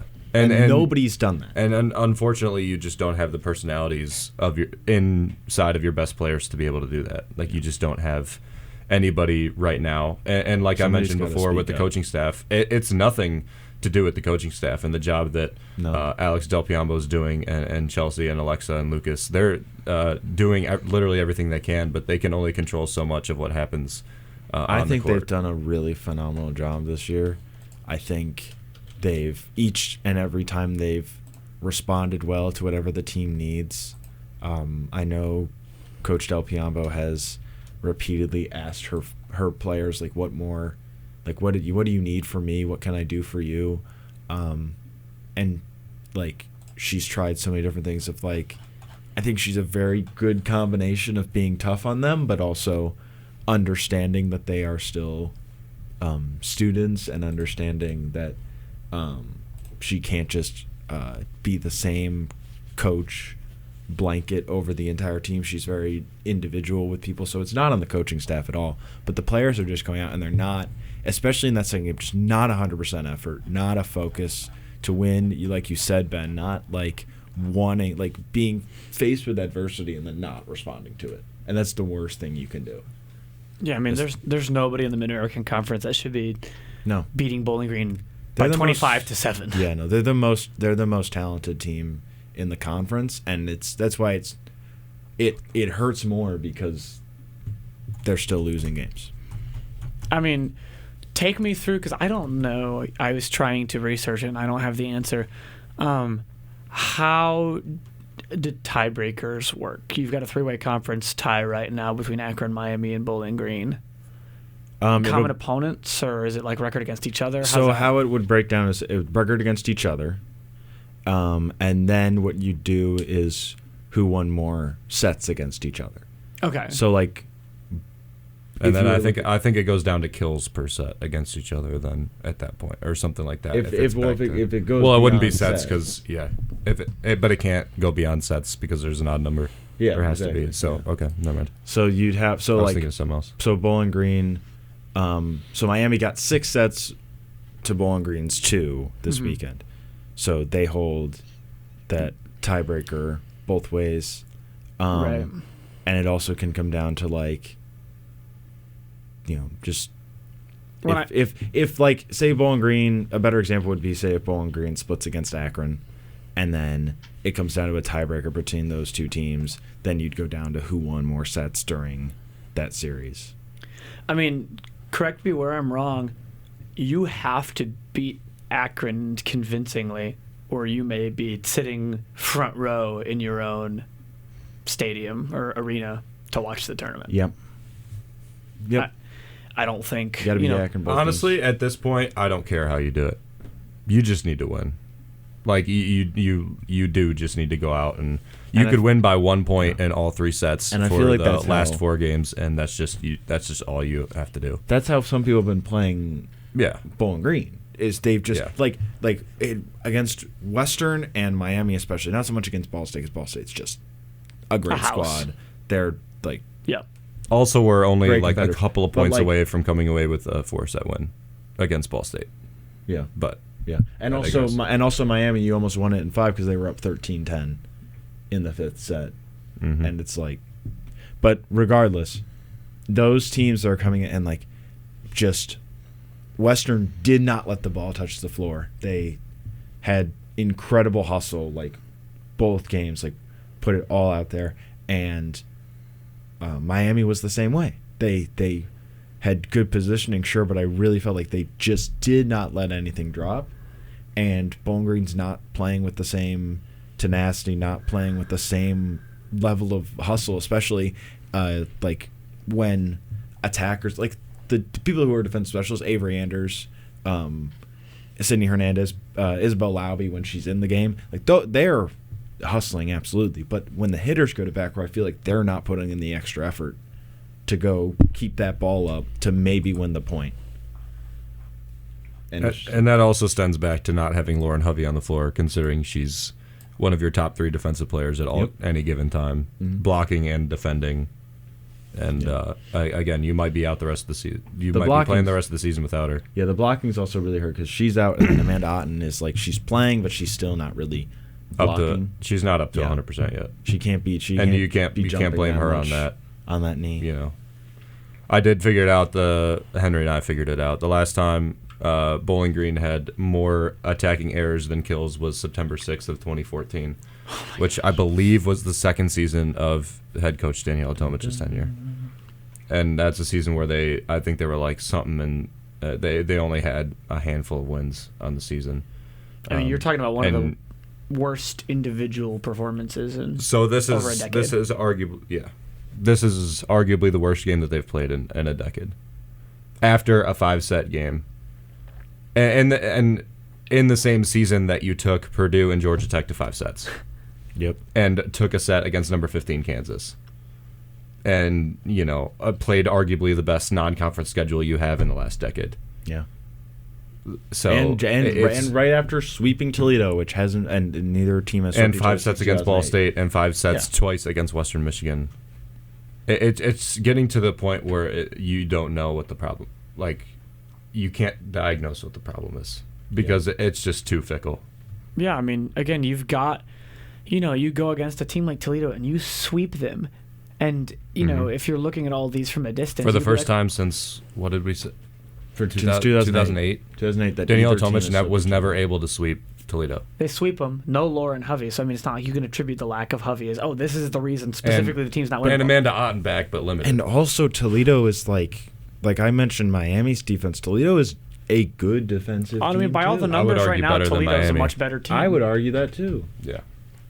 Maybe one of the best defensive teams in the MAC. Maybe not statistically better than Miami. Like the stats don't back it up, but they are a better defensive team than Miami. A more experienced. Watching the game, you would think top 3 defensive team in the MAC. Yeah, and I don't know. It's just the blocking was so good against Toledo, which is why it hurts my brain to figure out why the blocking was so bad against Miami. Like I know we had 11 blocks in the first game. I don't care because you could have had 20. Yeah. You had that many opportunities to get block, and I mean block kills, or at least 1 touches, like something, affect every play, and you're not doing it. It's everything. It's not like one. It's like Ben said, it's fickle. Like it's not one specific thing that's like this is what's hurting them. It's everything all at once, and it really just feels like the team doesn't want it anymore. And again, because we're going to keep talking about Lauren Hovey because it's the biggest piece of this, I think, but you're still playing your best middle blocker, Jessica Andrews, out of position, and you've now kind of dropped back into platooning her on the right side with Madia Tabak, who's actually played very well. I've been impressed with how she's played coming into a very tough situation, but you still, and now you can barely put Jessica Andrews back as a middle blocker because she hasn't played middle blocker since the 2025 World Championships in Thailand. That was at the beginning of the season. She's been playing right side almost the entire time since. Yeah. So, I mean you could let's be real. You could stick her back in. You could, but is she gonna be like what she was last season, she's or like what you would expect her to be in her senior season at Bowling Green? Yeah. And there's nothing you can do about it. There really isn't. She has to play there. I think, or at least split time. I think that's going to take away the blocking. I think she'd be fine. You could probably. You could put Jessica I agree. Andrews at any I agree. She would be. She would fine. be fine. But would she be an All-MAC first team like you were expecting her to be this year? I mean, we were coming into this year expecting Hovey, Amanda Otten, and Jessica Andrews to all be All-MAC first team. Yep. And barring injury, they probably all three would have been All-MAC first team. Mm-hmm. And I don't know. And you would have been a top 2 team in the Mid-American Conference, barring injury. Almost inarguably. Yeah, and you wouldn't have. I mean, and you have Hovey, Otten, and Andrews, and you inarguably would have had maybe one loss. If you had those three fully healthy against Ball State, Western, and Miami, you almost without a doubt beat. Like you split at worst with Ball State against Ball State, but you're beating Western and you're beating Miami handedly. Like you're not even breaking a sweat. And I feel like they came into this series like really feeling like overconfident, feeling really good after the Toledo sweep, and didn't put the extra work in, didn't put the extra preparation in that they did against Toledo, and that really hurt them. I mean, just like you said, if they're injuries happen, and it sucks that it was your 2 best players, but you don't lose to Ball State in 5 sets, which means you most likely do not lose in 3 sets the next day because you have all the momentum at home going into the next game, and you're still healthy. Western, you don't lose both sets in 5. You maybe drop 1, which is also going to be in 5, and then you roll through the rest of your schedule because everybody's healthy and you have all the momentum in the world as you did last season. And you could very easily end up as the 1 seed in the Mid-American Conference and get another bye at a tournament that you're hosting for the 2nd straight year. It's just so many things that you cannot control. And now the things that you can control aren't going right. And you've got 4 games to recenter. Actually, you've got no games to recenter. Because you have to win against Akron. You have to beat Akron twice to eliminate them. And you have to beat Buffalo because Miami, they've got a more difficult schedule to end their season than you do. Miami? You need to have a complete. I believe Miami so. has Central and Eastern. So Akron, not really. Akron has Bowling Green and Toledo. And then what makes me even more upset is this is also a team that beat Ohio in 4 sets, lost the first one, but then made it look pretty easy the next 3, and Ohio's now 9 one and 5. of the better teams, and like they have Top a 4. better record than you. It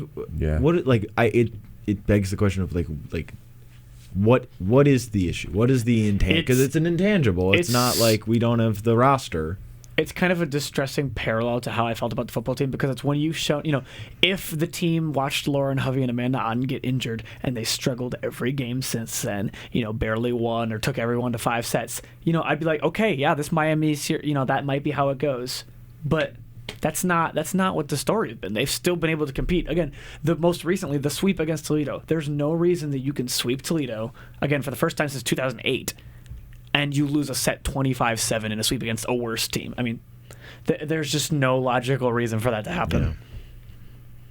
Yeah. And I think it's at the point, I think if you don't beat Akron, I think you need to win both matches against Akron, or you have a decent chance of... you have to win out, but if you are able to beat Akron twice, you almost assuredly will make the MAC tournament just because you're bearing Akron and there's 2 spots left that 3 teams are fighting for. Also really sucks because I feel like we're losing to the teams that I and they're playing dislike the most.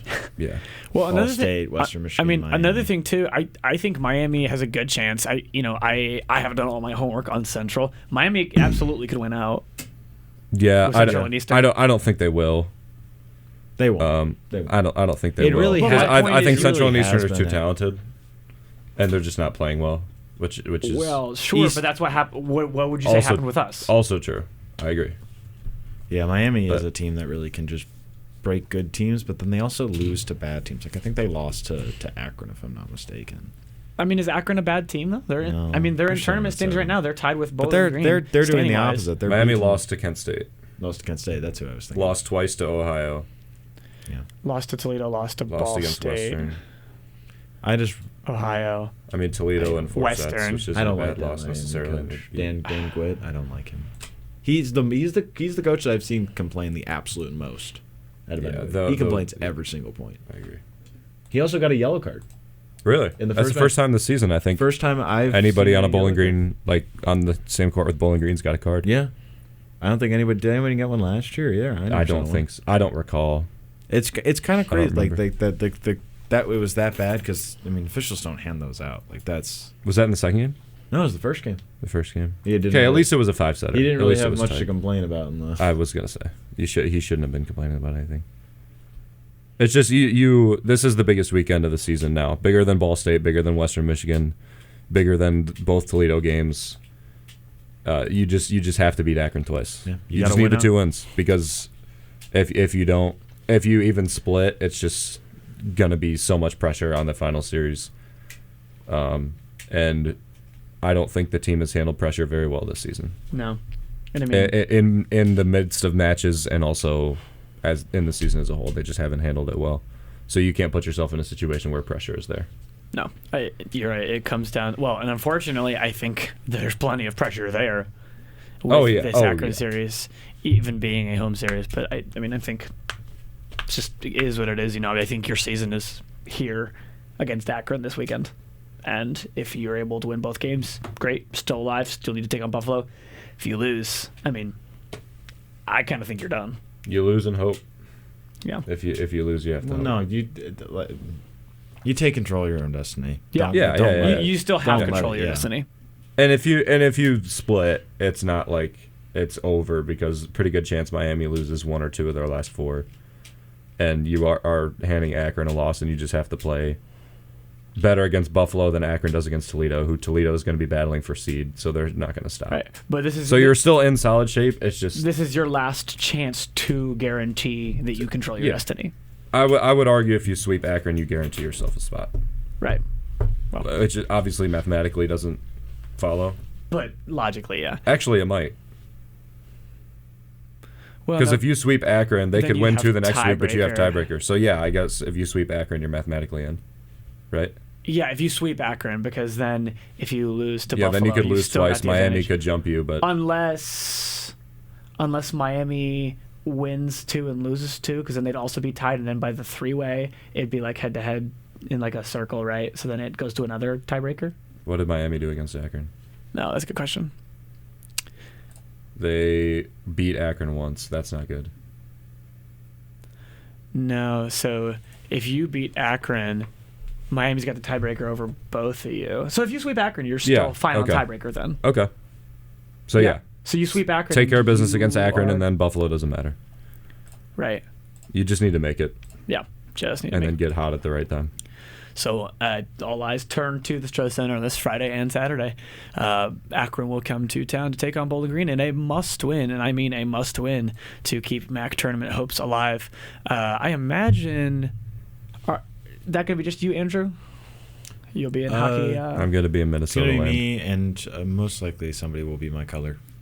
Awesome. Well, we'll keep eyes on that. As always, you can check out content around that on bgfalconmedia.com. We're going to move on. We're getting a little low on time here, and we do have 2 more sports to talk about, although not great results from either of them. Henry, we're going to go through men's soccer first, trying to keep hopes for an MVC tournament appearance alive. What went on with them? Yeah, we can go through that real quick. 1-1 draw against UIC. That was on Friday on their home finale. Team played pretty well in that one. I think that was kind of the consensus me and Lucas came away from with that. And I know Coach Nichols said that was maybe their best performance throughout the whole season, just considering the power of this UIC squad. 1-1 draw. Trace Terry scored the opening goal in the second half. 52nd minute, assisted by Anthony Hernandez and Josh Saavedra. Saavedra I think he deserved a lot of credit in the whole match, but also on that goal set up pretty nice pass for Hernandez that got that one to Terry in the box. And I mean, Terry can, put it in goal at will when he gets it up in that sort of position. But after that, they had a lot of trouble containing UIC. They were already having trouble containing them. And then they really ramped it up once they went down 1. And then Adrian Biaggi scored that goal eventually. That was in the 69th minute. And yeah, I mean, UIC outshot Bowling Green. That was 22-10 in terms of shots in the match. And then Edward Neese, he's third in NCAA Division I in goals. He's one of the best players in the country. Put up 8 shots with 4 on goal, and he was pretty dominant throughout the whole night. But Bowling Green contained him. He didn't score a goal tonight, or not tonight, but Friday night. And yeah, I mean, it didn't really do a lot for their playoff hopes in general, just especially with Western beating Drake and Belmont absolutely wiping the floor with Bradley. That did not help their case. So they go to NIU. That's on Wednesday night. I believe that's an 8 p.m. Eastern start in DeKalb, and they have to win. They straight up have to win. And then they also need a UIC loss to Western Michigan. That's at home. So it's doable. But, I mean, Northern Illinois is one of the best teams in the conference. At this point, they're third. They are 1-0-1 at home, so they haven't lost in conference play at home. And they're still playing for a lot as well. They have a shot at a bye in the first round if they can get uplifted over Drake and Western, who are all tied for second, third, and fourth at 9 points each. So it's not looking super great, but they're still in it. Still in it. And again, we just saw this with the women's team. We're seeing this with volleyball now. Even football, for a bowl game hope in the same situation. We've got so many this is win or, there's your season. Yeah, and it's just one of those things where, just because they don't really play, they only play 7 conference games in MVC play, so any loss really hurts them a lot. And I mean, you look back at that Belmont loss, especially 3-0 to Evansville at the beginning of the year, and then the loss to Drake as well. And this is also arguably worse than those other BG sports because they still don't control their they can win, but they still don't control whether they get in. They need UIC to lose. Yeah, that's true. UIC's been playing so well at this point in the year as well. And Western's also very good, but Western's. You don't even need Western. You don't even need a tie. You need a straight up loss, right? If you win. Yeah, they need to lose. Yeah. Because you don't have the tiebreaker over UIC. Nope. Unfortunately, that's about. It's kind of what it is for them. Pretty played cut well, and dry. but kind of pulling the tricks out a little bit late. Really going to need that help from Western getting a win over UIC to give them a chance if they can get their own win over Northern Illinois. Do you have anything else on that one? On the match with Northern? Their outlook in general. Well, Northern's looked really good all year, and Northern has kind of had Bowling Green's number, especially in big games. If you remember their loss to them in MVC play a couple years ago. They're a solid team, and Bowling Green has not played well on the road, especially in conference play with losses. Loss against Drake on the road, loss against Belmont on the road. Western was a game that they got outplayed, but they managed to hold a 1-1 draw. So they're due for their first road win. They are due, and they played their best match of the season against UIC. So, things are. They're not out of it, right? They can get the victory, Crazier and no one will be sure. surprised. They're just on the chopping block right now, but they're not out yet. Yeah. The MVC is a tough conference in general, but I just think missing the tournament this year is going to be, it's going to be tough to handle for the squad, for sure. Especially, I think it's just one of those teams that had a lot of expectations after a pretty, stellar season last year, and definitely going to be a disappointment if they are not able to make it back. But all eyes are going to have to go to DeKalb there. November 5th, this upcoming Wednesday at 8 p.m. That'll kick off. So gonna have to just wait on that one, and a little bit of help from the Western Michigan UIC game. Pivoting again, one more sport to talk about. Hockey this weekend, who I think had one of the best outlooks maybe coming into the weekend, but not exactly what you want to see. You could have had a worse weekend for sure, but it wasn't, it wasn't terrible. Bemidji's on the list now of other schools to hate if you're a Falcon fan, because they have just absolutely stolen and ate your lunch over the last year. I mean, you had a win against them last year.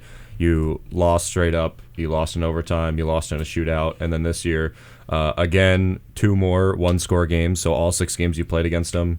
All 6 games that Willie has played against this team have been one-score games, and you lost in a shootout. After trailing 4-2, you came up, tied it, and then couldn't score a goal in the overtime or in the shootout. And then the next day you led 2-0 in the third period, and you gave up 2 power play goals. And then Bemidji State scored once in the overtime. It was called back due to offsides, and then they scored another time in the overtime, and Bemidji skated away with 4 points. You took 2, which puts you second in the CCHA. Still not bad. You did take points. It's better than losing straight up. But it's just unfortunate that they were set up pretty well in the second game to take 3 points and couldn't do it, couldn't close it out. And then in the first game, they had momentum going into overtime and couldn't score a goal in the overtime and lost in the shootout as well. So just unfortunate, not bad, not good, just slightly disappointing. And you head into Mankato, who's a very good team next week. Or this coming weekend, I guess. Yeah, I mean, what are you expecting, we've gotten a couple of series out of the way, Do you have a better feel for this team? I mean, how do you think they can handle Minnesota State, who we know has just been an absolute house in the CCHA? Yeah, I think they'll handle them fine. I think Minnesota State still comes away with the majority of the points just because they're very good, and their goalie, Alex Tracy, is unbelievable. Probably returning star. Goaltender of the year, finalist for National Goalie of the Year as well for that award. He did fine against BG last year. They played one series, 2 games against him, and took 1 point, I believe, out of the weekend. I think they can probably take 2 at the most. I don't think they can take 4 or more. I think it's too early in the season for them to be able to take more points than Minnesota State, who's pretty solidified. You got to remember, still 11 freshmen, a lot of them playing very influential minutes and playing a lot of ice time. They started 2 newcomer goalies this year, Tyler Palmer, who it's his first years in college hockey in NCAA. He played in Canada for a year. And then Jacob Steinman, who's just a freshman, and they were your starters the last 2 weeks. So they're still going to have some growing pains, and you're still trying to figure out who's your guy if you have one. So a lot of things will be solved. Minnesota State and St. Thomas are consensus the best 2 teams. Minnesota State probably consensus the best team if anybody had to choose. So it'll be, 2 weeks ago, Lake Superior State, a mid-level team. Bemidji State, a mid-plus level team. Minnesota State is the best team. So if you're able to come away with a couple points, at least look good against the Mavericks, you'll be in good shape, and that tells you where you stand for the rest of the season. Yeah, and I mean, these big series against... Series, what plural? Series, yep. Against top teams, really nice. For your early minutes, for a lot of guys, who haven't had a lot of experience or haven't had any experience at this level. I think that will be really good for them going into the rest of the season. You've played some of these top teams, and kind of know what to expect looking down the rest of the line. But yeah, it'd be certainly good for them to get any points against Minnesota State. Like you said, I mean, the goaltender just phenomenal, and really another test. Just a lot of tests early for this team. And I think as far as conference schedules go, I don't know that a lot of the other teams get that huge heat check immediately, but yeah, I guess this year they kind of have some. A couple of teams have difficult ones, but also the CCHA is, for my money, the tightest conference that Bowling Green competes in out of any sport, just because the top 7 of the 9 teams can really compete for a top 2 spot.